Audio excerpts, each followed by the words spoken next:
Bonne journée les pirates, bonne fin d'après-midi. Vous savez qu'en fin d'après-midi, vous adorez quand je vous parle de vous, quand je vous parle de vos questions. Vous êtes des pirates, vous avez à peu près le même cheminement. Vous êtes ensemble depuis très longtemps, 5, 10, 15, 20 ans. Tout d'un coup, la bombe de votre conjoint est lâchée. Je t'aime plus, c'est fini entre nous, je ne reviendrai pas. C'est la fin de la phase de sécurisation et l'entrée en phase d'exploration.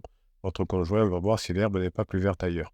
Au début, votre chemin, c'est que vous faites souvent des erreurs, des interdits, vous faites des ultimatums, vous pleurez, vous menacez, vous expliquez. Pire, vous faites un silence radio. Pire, vous faites une lettre magique. Pire interdit, vous faites un fuis-moi, je te suis. Et puis, finalement, vous tombez sur cette team, cette famille de pirates. Vous tombez sur les neurosciences. Vous commencez à vous former sérieusement. Vous commencez à mettre en application. Et ça commence à s'arranger entre vous et votre conjoint. Et vous finissez, après différentes péripéties, à revenir ensemble et à passer en phase 4. Voilà, ça c'est votre cheminement et vous adorez que je raconte votre cheminement. Alors je ne sais pas si vous êtes encore un bébé pirate en début de crise ou si vous avez déjà récupéré votre conjoint ou pas loin. Eh bien, vous êtes quelque part sur ce chemin et vous vous soutenez dans cette team, cette famille, que ce soit en commentaire des vidéos ou sur le groupe Facebook. Vous trouvez le lien pour aller sur le groupe Facebook sous le catalogue des 150 formations en descriptif de cette vidéo. Et les pirates qui sont là, qui sont dans le même cas que vous, qui sont peut-être plus avancés que vous dans certains cas, vous aident à mettre en application ce que vous apprenez dans les pirates, dans les formations. Et ça, c'est bon. Alors, on va aller du côté de Facebook, voir ce que vous m'avez écrit ces derniers jours. Alors, Friedrich, elle nous dit bonjour les pirates et mon cher capitaine, merci. Monsieur Friedrich, criseuse m'impose nos contacts depuis plusieurs mois. Alors, ça, c'est des trucs tout à fait caractéristiques. Hein, c'est que votre conjoint n'est pas bien dans sa vie. Vous l'avez un peu saoulé pendant la phase de sécurisation. Il croit que tout vient de vous. Et donc, il veut ne pas avoir de contact parce que peut-être au début, vous avez fait ces fameux fuis-moi, je te suis, cette fameuse manipulation, ces fameux interdits. J'ai quelques news de notre enfant quand je demande et seulement par SMS. Je n'ai plus d'idée pour prendre contact. Alors, vous avez une formation spéciale Fluidish qui répondra à toutes vos questions qui s'appelle Comment rompre le silence radio. Bientôt, c'est l'anniversaire de notre enfant et des idées. Voilà, l'idée, vous l'avez, je vous la donne, je vous l'écris d'ailleurs ici.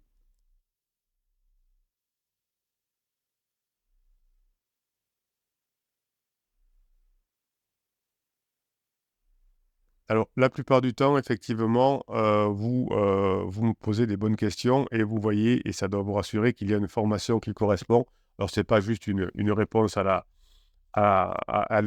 dirais-je, un peu légère que font certaines personnes sur YouTube.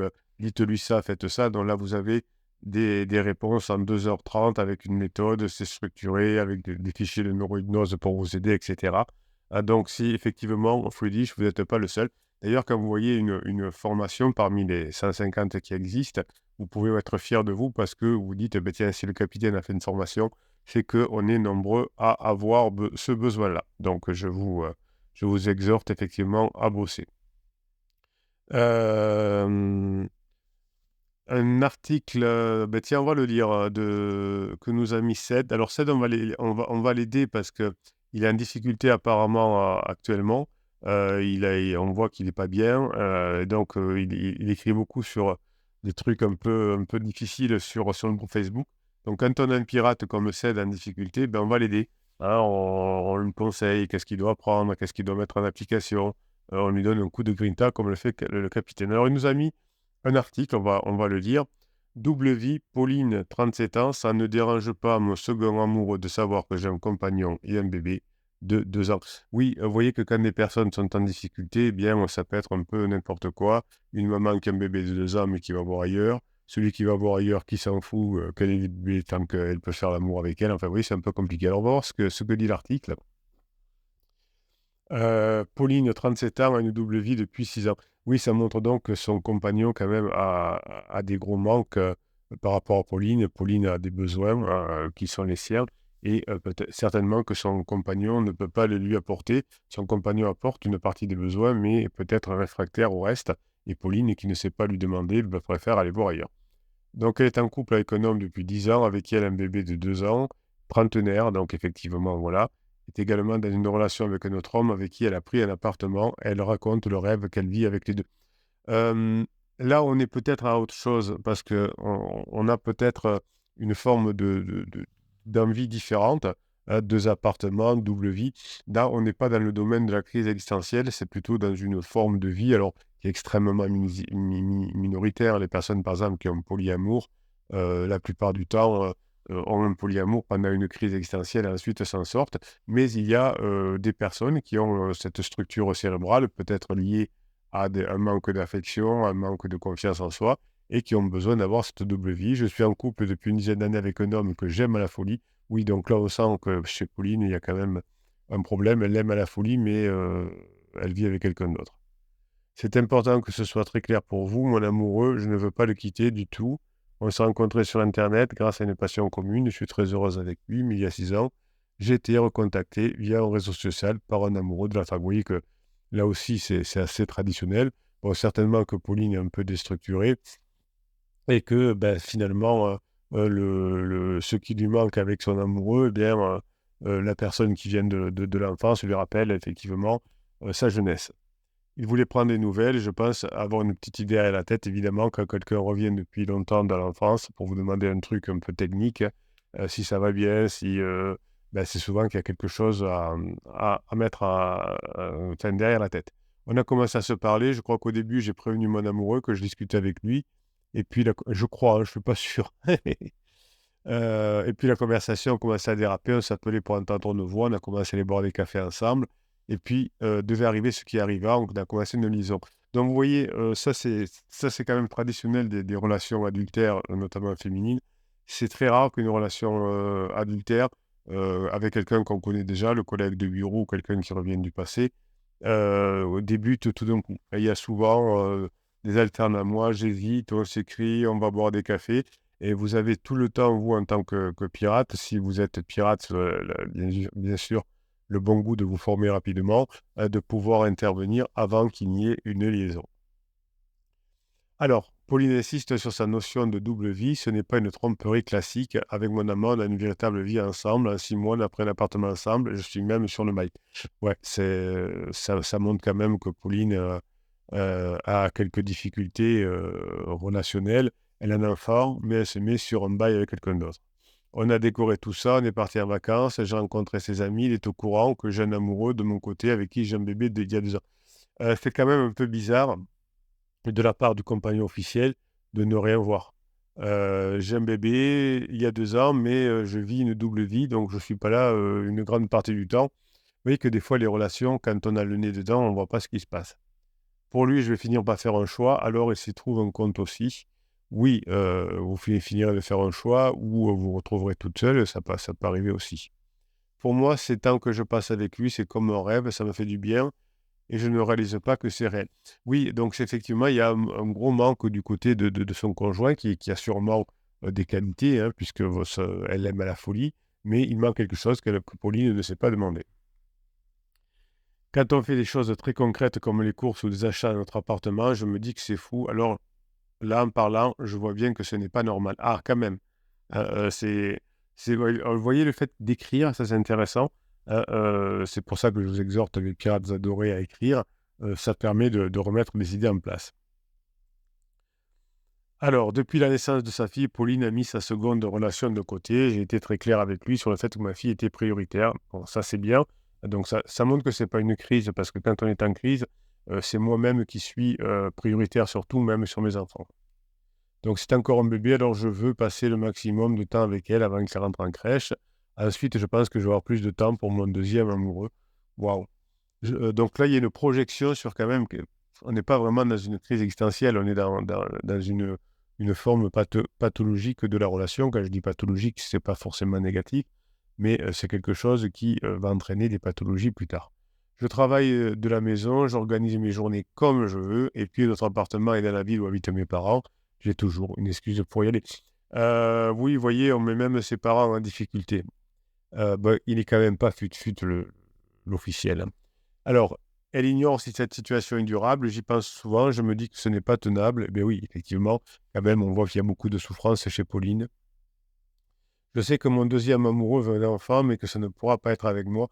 Oui, donc vous voyez que c'est voilà, donc on n'a comment dirais-je? Aucun projet de vie ensemble et c'est juste qu'il manque quelque chose pour l'instant à Pauline. Il faudrait qu'il ait une deuxième amoureuse aussi. Il faudrait qu'elle accepte. Enfin bon, là, on est un peu dans le délire. C'est un cercle vicieux, évidemment, elle a compris, hein. J'ai mal à la tête rien que d'y penser. Donc, vous voyez que c'est pas une relation épanouissante, hein, puisque c'est une relation qui donne mal à la tête. Je n'arrive pas à faire le choix de le quitter, donc ça, c'est qu'on est un peu dans le côté enfantin, hein. Quand on est adulte, on a la chance de pouvoir prendre des décisions qui vont dans le bon sens et pour l'avenir. C'est tellement différent de ce que je vis avec le père de ma fille, ils sont très différents et ça me va comme ça. Oui, ouais, c'est exactement ça. Donc le père de la fille a l'air très sérieux, mais il manque certainement de fantaisie d'après ce que on pourrait imaginer. Je crois que ça me briserait le cœur de choisir. Ouais, il suffirait que le père de la fille réponde plus à ses besoins et le choix serait tout vite fait. Ça n'aurait pas de sens d'en quitter un pour rester avec l'autre. Je pense même qu'en terme, ça ferait finir les deux relations. C'est une situation inextricable. Vous voyez que le capitaine vous propose une solution qui vous paraît honnête et claire immédiatement, hein. Donc, il faudrait que le papa se bouge parce que, oui, il a l'air un peu oui, oui, je vais chez mes parents, oui, oui, je vois rien. Alors, qu'une nuit, exceptionnellement, bon, mais là, c'est quand ça dure depuis des années, c'est que vraiment, peut-être que même le papa, d'ailleurs, ça lui va très bien pour pas être saoulé. Alors, j'ai essayé d'en parler à une amie qui n'a pas compris ce que j'étais en train de faire. Évitez de parler de tout ça avec vos amis, hein. Parlez-en avec une personne que vous ne connaissez pas, soit un professionnel, soit un pirate, mais sinon, vous allez vous fâcher avec vos amis. Mon amie s'est énervée, ben oui, bien sûr, voilà. Pour elle, c'est qu'une histoire de fesses. Elle ne s'est pas rendue compte que j'étais amoureuse des deux, ce que je me créais une vie dans les deux. Bon, j'ai même envisagé de lui présenter mon deuxième amoureux, mais elle a totalement refusé l'idée. Donc, vous voyez qu'il y a quand même des personnes qui sont relativement câblées, hein, qui ne veulent pas rentrer dans ce jeu-là. Maintenant, on ne se parle plus trop, évidemment, hein. Vous voyez que quand on saoule trop son ami avec ses problèmes qui sont comme quelqu'un qui est en crise de couple, qui parle trop de ça à ses amis, bien, ses amis vont commencer à le rejeter et à lui dire, écoute, sépare-toi parce que, grosso modo, c'est mort, enfin, et ça veut dire, comment dirais-je? Ça veut dire, tu nous saoules et arrête de nous en parler. Ça me rend parfois triste d'y penser. Ça pourrait être quelque chose de positif pour moi. Il y a beaucoup de mensonges dans ma vie, je m'y suis habitué. Bon, voilà, ça laisse un goût amer dans ma bouche. Donc finalement, on voit que, Pauline n'est pas du tout, heureuse, dans le cas où vous savez, vous rappelez-vous quand vous étiez à lune de miel, tout allait bien, tout était rose, vous vouliez, passer du temps avec la femme de votre vie, l'homme de votre vie. Vous voyez que là, on n'en est pas du tout là-dedans. Voilà, bon, bah, écoutez, il y a pas il y a voilà, il y a beaucoup d'infidélité là-dedans, il y a beaucoup de mal-être chez Pauline, il y a beaucoup de alors on ne connaît pas évidemment le vrai mari de Pauline, donc on ne sait pas pourquoi il laisse faire tout ça. Est-ce qu'il est en dépendance affective? C'est pas impossible et puis on a aussi de la pitié pour ce deuxième homme, hein, qui est tellement perdu qu'il fait du mal à une femme, qu'il aime parce que peut-être que lui, il veut absolument, continuer à faire l'amour avec elle et cetera, sachant que ça mènera à rien. Il sait qu'il rend malheureux peut-être un homme et peut-être même un bébé. Voilà, donc tout ça, vous voyez, n'est pas très reluisant. Il y a beaucoup de souffrance là-dedans. C'est pour ça que la nature nous préfère des relations simples, où on peut retrouver dans son couple les besoins, nos besoins, de la légèreté, du plaisir, des bons moments passés ensemble. Dès que l'on va commencer à séparer en deux, l'un est sérieux, puis mon amant me fait rire, me donne de la fantaisie. Enfin, tout ça crée beaucoup de tension et beaucoup de souffrance de part et d'autre. Voilà. Merci en tout cas, Ced, de nous avoir partagé cette histoire Yahoo. Vous voyez que parfois, votre situation est beaucoup plus simple que vous ne le pensiez. Là, vous voyez que la personne ne dit rien à son mari, qui lui ne voit rien, avec une personne avec qui on a pris un bail, avec un enfant de 2 ans. Enfin, vous voyez que votre situation, finalement, n'est pas si compliquée si vous savez la gérer, si vous mettez correctement en application les formations. eh bien, il n'y a pas de raison que vous ne puissiez pas retrouver ensemble. Il n'y a pas eu de coup de couteau, il y a pas, vous êtes pas allé devant la justice. Votre conjoint ne vous cache pas ça. Enfin, voilà, il y a plein de choses qui font que votre relation peut être une relation d'espoir. Eh bien, je vous laisse la travailler, cette relation. Et n'hésitez pas à demander conseil aux autres pirates pour mettre en application ce que vous apprenez dans les formations. Voilà, bon retour dans le couple, hein. Vous savez que la crise de couple, c'est pas la fin du couple, mais c'est un point de passage. C'est un rond-point. Vous allez aller vers la phase 4, qui est une phase bien meilleure que la phase de sécurisation, passer la journée, la fin de journée que vous maîtrisez.